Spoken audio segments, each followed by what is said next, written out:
اور طبیعت کے اندر انحصار بھی ہے، جن کی شخصیت کو ہم دیکھتے ہیں تو علم و عمل کا وہ گراں ہمارے سامنے نظر آتا ہے۔ میری مراد عزت مآب جناب ڈاکٹر محمد اسحاق قریشی صاحب ہیں۔ میں التماس کروں گا کہ آپ سے تشریف لائیں اور حضرت محمد علیہ رحمت کے حوالے سے ہمیں معلوم کریں۔ حاضرین گرامی مرتبہ، عصر کی نماز کے دوران ہی محفل کو برخاست کر دیا جائے گا، اس لیے اس وقت آپ اپنے اپنے وقت پر نماز ادا کریں۔ ابھی محفل کے اندر ہی تشریف رکھیں۔ بڑی مہربانی۔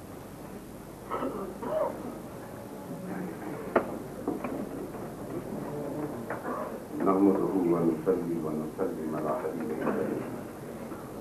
أما بعد، فقد قال الله تبارك وتعالى في كلامه المجيد والفرقان الحميد: أعوذ بالله من الشيطان الرجيم. بسم الله الرحمن الرحيم. أصلها ثابت وفرعها في السماء. صدق الله مولانا العظيم. جناب محترم حضرت ضیاء الامت علیہ الرحمہ کے مسند جدید کے پاسمان جناب امین و حضرت امین الحسنات صاحب، علماء کرام، سامعین محترم، صرف چند جملوں میں ایک بات کہنا ہے، اور وہ بات اس حوالے سے اس لیے ضروری ہے کہ آج جس شخصیت کے حوالے سے ہم گفتگو کر رہے ہیں، اس شخصیت کا سرہ امتیاز ہی وہ نقطہ ہے جس کی طرف میں اشارہ کرنا چاہتا ہوں۔ یہ اللہ تبارک و تعالیٰ نے اس دین کو ایک بہت مضبوط بنیادوں پہ اٹھایا اور ایک جملہ کہہ دیا قرآن مجید نے کہ یاد رکھو اس شمع توحید کا، اس کلمہ توحید کا، اس کلمہ کائنات میں توحید الہی کے پیغام کا نقطہ جو مرکزی ہے وہ ایک وجود ہے، اور وہ وجود ہے نبی اکرم صلی اللہ علیہ وسلم کا وجود۔ میرے نزدیک اسلام